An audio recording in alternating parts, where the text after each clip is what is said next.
పద్మాసనంలో ఉండే సర్వాంగాసనం, పద్మ సర్వాంగాసనం. ఇది శీర్షాసనంలో ఏ విధంగానైతే బెనిఫిట్స్ ఉన్నాయో దాంతో పాటుగా పద్మాసనంలో ఏవైతే బెనిఫిట్స్ ఉన్నాయో ఈ యొక్క యాంకిల్స్ ప్రాబ్లం కానీ, తర్వాత ఈ యొక్క మజిల్ ప్రాబ్లమ్స్ కానీ, తర్వాత స్పైనల్, ఈ యొక్క బ్లడ్ను కూడా మళ్ళీ టోటల్గా అప్పర్ బాడీకి పంప్ చేస్తాం కాబట్టి ఈ హెడ్లో, థ్రోట్లో, తర్వాత ఫోర్ హెడ్లో స్పైనల్ వెయిట్ షోల్డర్ మీద కూడా పడుతుంది. వీటిల్లో ఉండేటువంటి మృతకణాలు, అన్నెసరీ టాక్సిన్స్ అన్నీ కూడా రిలీజ్ అయ్యి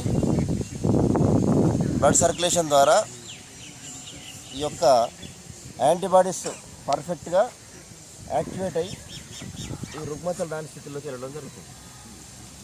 ఇక్కడి నుంచి స్లోలీ డౌన్.